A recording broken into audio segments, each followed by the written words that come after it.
స్వచ్ఛత అంటే నందిని. నందిని పాలు మరియు పెరుగు.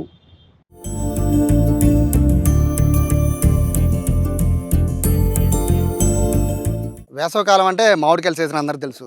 మామిడికాయల సీజన్ అంటే చెట్లకి మోస్ట్‌లీ విజయవాడ అంటే నూజివీడు దగ్గర ఉంటుంది కాబట్టి రసాలు ఎక్కువగా దొరుకుతాయి. బంగినపల్లి కొంచెం తక్కువ దొరుకుతూ ఉంటాయి. ఎక్కువ రసాలు, బంగినపల్లి మాత్రమే అందరూ తింటారు. కానీ ఒక మామిడికాయ సీజన్ వచ్చిందంటే ఎన్ని రకాల మామిడికాయలు ఉంటాయంటే దాదాపుగా 18-20 రకాల మామిడికాయలు ఉంటాయి. కానీ ఇవన్నీ ఉండాలి అంటే ఒక్కొక్క సారం, ఒక్కొక్క నేలను బట్టి, ఒక్కొక్క చెట్టును బట్టి ఒక్కొక్క రకమైన పంట పండుతూ ఉంటుంది. కానీ ఈ స్టోరీలో మిమ్మల్ని ఆశ్చర్యపరిచే ఒక ఇంట్రెస్టింగ్ విషయాన్ని మీ దగ్గర తీసుకొచ్చాను. అదేంటంటే ఒక చెట్టుకి 18 రకాల మామిడి పళ్ళు కాస్తూ ఉన్నాయి. నాకే చాలా ఆశ్చర్యం అనిపించింది ఈ స్టోరీకి వచ్చినప్పుడు. ఒక్క చెట్టుకి 18 రకాలు ఎలా కాస్తాయనేది. బేసిక్‌గా రసాలు పండే చెట్లు వేరుంటాయి. బంగినపల్లి చెట్లు పండే వేరుంటాయి. చిన్న రసాలు వేరుంటాయి. పెద్ద రసాలు వేరుంటాయి. చాలా రకాలుంటాయి. కానీ నా వెనకాల కనబడుతుంది కదా!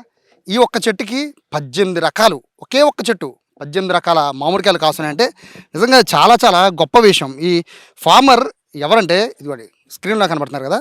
ఈయన పేరు లక్ష్మణ్. ఈయన ఎంఎస్సీ చేసి బీఈడీ చేశారు. ఈయన చదువు పైన ఉన్న ఇంట్రెస్ట్‌తో లెక్చరర్ కూడా అయ్యారు. కానీ ఇది కాదని చెప్పి కొత్త రకంగా అంట్లు కట్టడం ద్వారా మామిడికాయల్ని ఎన్ని రకాలుగా పండించొచ్చో ఆయన ప్రయోగం చేశారు. ప్రయోగం సూపర్ సక్సెస్ అయింది. దాదాపు ప్రస్తుతానికైతే ఈ చెట్టుకి మనకు కనబడుతున్నది 5-6 రకాలే. బేసిక్‌గా ప్రతి సంవత్సరం అయితే 18 రకాలు పండుతూ ఉంటాయి. అసలు ఎలా చేశారు? ఈ వ్యవసాయం ఎలా చేస్తున్నారు? ఈ చెట్టుకి ఇన్ని రకాల కాయలు ఎలా వచ్చాయి? లక్ష్మణ్ గారు ఫస్ట్ నిజంగా మీకు చాలా చాలా గ్రేట్.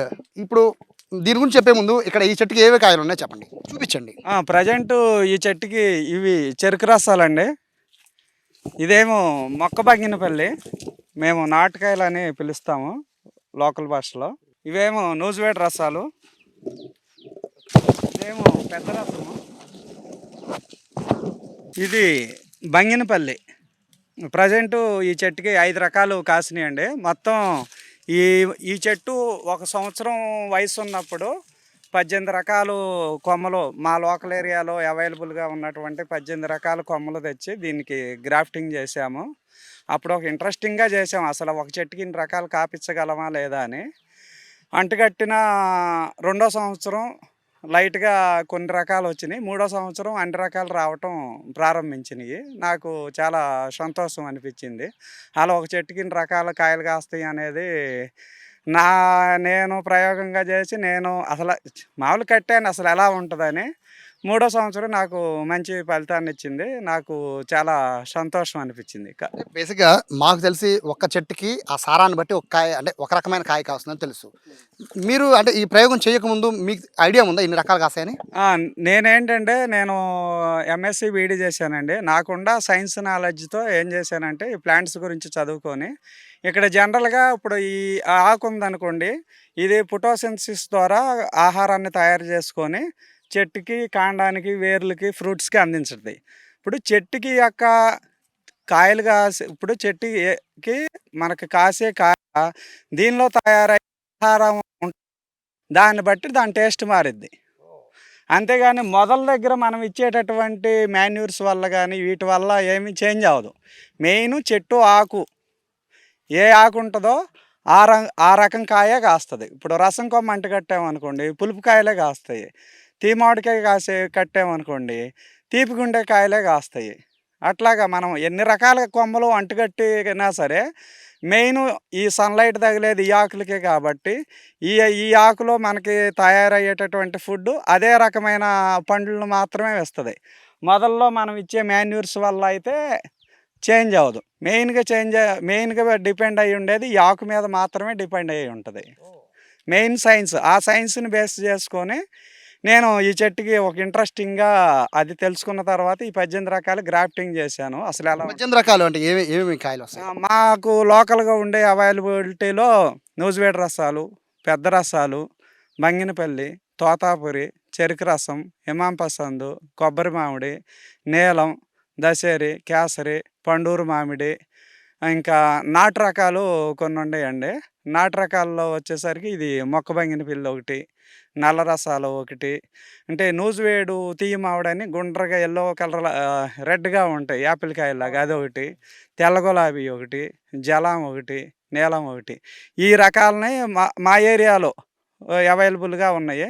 నేను అన్ని తోటల్లో సేకరించి ఈ చెట్టు సంవత్సరం వయసు ఉన్నప్పుడు కట్టామండి. ఇప్పుడు దీని వయసు 3 ఏళ్ళు. ఈ చెట్టు వయసు 8 సంవత్సరాలండి. 8 ఏళ్ళు. ఆ! ఈ చెట్టుకి 1 సంవత్సరం వయసు ఉన్నప్పుడు కట్టాను దీనికి. ఎన్ని సార్లు పూతొచ్చింది అట్లా? 18 రకాలు ఎన్ని సార్లు వచ్చింది పూత? మొదటి సంవత్సరం ఆ చెట్టు గ్రో అవ్వటానికి సరిపోయిందండి. రెండో సంవత్సరం కట్టిన మూడో సంవత్సరం నుంచి నేను ఒక 12 రకాల దాకా రావటం గమనించాను. 12, 15 రకాల దాకా. 18 అయితే పూర్తిగా రాలేదులెండి. 12-15 రకాల దాకా వచ్చినియి. ఈ సంవత్సరం వాతావరణ పరిస్థితులు అనుకూలించగా చాలామంది రైతులు మామిడి పంట నష్టపోయి ఉండారు. అయినా సరే ఈ చెట్టులో మనకి 5 రకాలైతే వచ్చినియి ప్రెజెంట్. బంగినపల్లి, చెరుకు రసం, చిన్న రసం, పెద్ద రసం, మొక్క బంగినపల్లి. ఈ రకాలైతే ప్రెజెంటు వచ్చినియి.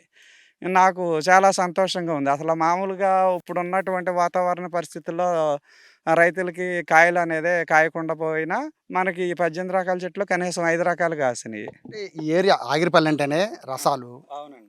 మామిడికాయలకి ఫేమస్. అవును. మీరు ఈ ప్రయోగం చేశాక మీ ఫ్రెండ్స్ గానీ, తోటి రైతులు గానీ వాళ్ళందరూ ఏమన్నారు? నేను ఈ ప్రయోగం చేసినప్పుడు 2018లోనే అప్పుడు మన జిల్లాకి కలెక్టర్ గారు, లక్ష్మీకాంతం గారు ఉండేవాళ్ళు. ఆ సార్ గారే వచ్చి విజిట్ చేశారు. దీని గురించి తెలుసుకొని చాలా బాగా అప్రిషియేట్ చేశారు. ఆ సమయంలో చాలామంది రైతులు ఈ ఫీల్డ్ విజిట్ చేయటం జరిగింది. అప్పటి నుంచి నన్ను ఒక ఆదర్శంగా తీసుకొని చాలామంది రైతులు మా గ్రామంలో ప్రకృతి వ్యవసాయం చేయడానికి ముందుకొచ్చారనమాట. నాకు చాలా సంతోషకరంగా ఉంది. సో 1, 2 గురించి చెప్పారు గదా! ఆ! ఇప్పుడు ఇది మీరు చేసిన సేంద్రియ వ్యవసాయం, ఇప్పుడు ప్రకృతి వ్యవసాయం అంటున్నారు కదా! అంటే ఎట్లా మీరు పిచికారీ చేయడం గానీ, దాన్ని ఇట్లా ముందు పురుగులు పట్టకుండా ఉండడం గానీ, ఇవి చాలా జాగ్రత్తగా చూడాలి. కేవలం పెంచడం ముఖ్యం కాదు. అవునండి. వాళ్ళు మెయింటైన్ చేయడం ముఖ్యం కదా! ఎలా చేసేవారు? ఇది ఏం చేస్తామంటే మేము తొలకరి సీజన్‌లో మామిడికాయల సీజన్ అయిపోయిన తర్వాత జూన్ నెలలో ఏం చేస్తామంటే నవధాన్యాలు జిమ్ముకుంటా ఉంటాం. పచ్చి రొట్ట ఎరువులు పొలంలో. అలా చిమ్ముకొని బాగా అవి హైట్ అయిన తర్వాత 45 డేస్, 50 డేస్‌కి బాగా హైట్ వస్తాయి. అప్పుడు ఆవులను తోలి పొలంలో అవి పూర్తిగా మేసిన తర్వాత 2 నెలలు అలాగా భూమిలో కలియ దున్నేస్తాము. అప్పుడు దున్నిన తర్వాత మామూలుగా చెట్లకి జీవామృతం అనేది వర్షాకాలం సీజను అక్టోబర్ నెల వరకు జీవామృతం నెలకు ఒక 2 సార్లు చొప్పున ఇస్తాము. ఇచ్చిన తర్వాత నవంబర్ నెల నుంచి పూత రావటం ప్రారంభమైద్ది.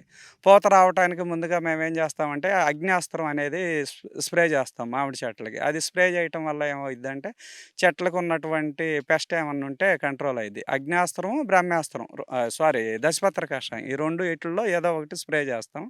ఈ సంవత్సరం అయితే మేము అసలు ఆ 2 కూడా చేయకోకుండా నీమ్ ఆయిల్ ప్లస్ కోడిగుడ్డు నిమ్మరసం చేశాం. నీమ్ ఆయిల్ వల్ల కూడా పెస్ట్ బాగా కంట్రోల్ అయ్యిద్ది. కోడిగుడ్డు నిమ్మరసం వల్ల ఏమైద్దంటే ఫ్లవరింగు బాగా వచ్చిద్ది. ఈ 2 కలిపి స్ప్రే చేసిన తర్వాత ఫ్లవరింగ్ బాగా వచ్చిందనమాట. ఇక్కడ నాకు ఒక డౌట్ ఏంటంటే, ఇప్పుడు బేసిక్‌గా ఒక చెట్టు ఒక రకం పండుతుందనుకుందాం. ఇప్పుడు అదే అంటూ తీసుకొచ్చి దీనికి పెట్టారు. ఆ టేస్టు, ఈ టేస్ట్ ఇక్కడ రసం అనేది చాలా ఫేమస్. విజయవాడ, అవునండి. ఆగిరిపల్లి అంటేనే రసం. అవును. సో ఇప్పుడు మీరు చిన్న రసం వేరు చెట్టుకు ఉంటుంది, పెద్ద రసం చెట్లు వేరుగా ఉంటాయి. అవును. సో టేస్ట్ డిఫరెన్స్ రాదా? అసలు టేస్ట్ ఎట్టి పరిస్థితుల్లోనూ డిఫరెన్స్ రాదండి. ఇప్పుడు మీకు ఒక సైన్స్ చెప్పాను గదా! ఈ ఆకు ఏ ఏ రకమైన ఆహారాన్ని తయారు చేస్తదో అదే రకమైన టేస్టు ఆ కాయకొస్తది.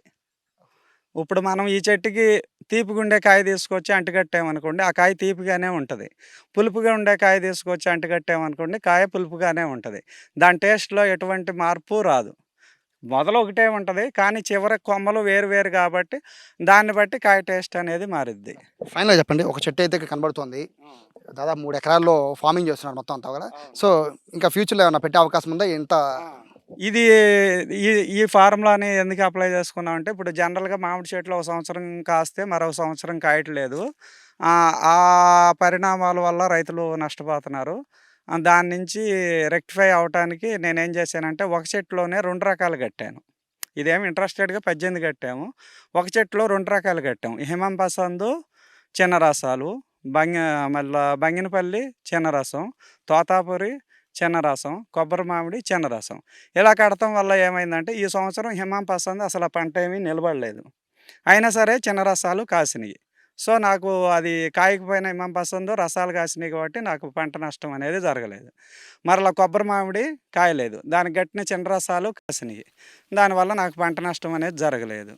అదేవిధంగా బంగినపిల్లి కొంచెం లైట్‌గా కాసింది. దానిలో కూడా చిన్న రసం కొమ్మలు కొన్ని కట్టాను. అవి దానివల్ల అంటే ఇది ఎలా చేసుకోవటం వల్ల అంటే ఇప్పుడు ఈ ఏరియాకి రసాలు ఫేమస్ కాబట్టి ఆ రసం అనేది ప్రతి సంవత్సరం కాసిద్ది. అలా మనం 2 రకాలు కట్టుకోవటం వల్ల రైతు నష్టపోకోకుండా ఒక రకం కాయకపోయినా మరొక రకం కాసిద్ది. దానివల్ల రైతు అనేవాడు నష్టపోడనమాట పంటకి. సో ఇక్కడ పూర్తిగా దెబ్బతింది. ఈ ఈ మొన్న వచ్చిన ఈదురు గాలికి పూర్తిగా పంట నష్టపోయింది. ఒక పక్క ఈ సరిగా వర్షాలు పడక, సరిగా ఎండలు రాక మామిడికాయ సీజన్ అంతా పూర్తిగా దెబ్బతింది. కానీ ఇక్కడ లక్ష్మణ్ గారు చేసిన ప్రయోగం వల్ల ఒక చెట్టుకి 2 అంట్లు కట్టడం వల్ల ఒక పంట పండకపోయినా మరొక పంట పండుతుంది. నిజంగా సార్ హ్యాట్స్ ఆఫ్ మీకు. ఎందుకంటే ఒక చాలా పెద్ద ప్రయోగం ఇది. చూడడానికి చాలా చిన్న చెట్టు ఇది, మామిడికాయ చెట్టు. పెద్ద పెద్ద చెట్లు ఉంటాయి, బట్ చాలా చిన్న చెట్టుకే ఇన్ని రకాల మామిడికాయలు కాస్తున్నాయంటే ఈయన చేసిన ప్రయోగం నిజంగా చాలా చాలా గొప్ప విషయం.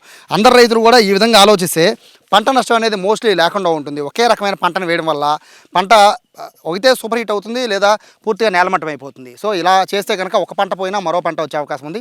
నా వెనకాల కనబడుతున్న ఈ చిన్న చెట్టే దాదాపుగా 15 నుంచి 18 రకాల మామిడికాయలు అందిస్తుంది. అంటే నిజంగా గొప్ప విషయం. లక్ష్మణ్ గారు లాంటి వారిని స్ఫూర్తిగా తీసుకుని మిగిలిన రైతులు కూడా ఇదే విధంగా ఆచరిస్తే కనుక మరిన్ని ఇటువంటి ప్రయోగాలు అయితే చేసే అవకాశం ఉంటుంది. సో ఇది ఆగిరిపల్లిలో ఉన్న ఈ విచిత్రమైన మామిడి చెట్టు పరిస్థితి. కెమెరా పర్సన్ కృష్ణతో సాయి, సుమన్ టీవీ, ఆగిరిపల్లి నుంచి.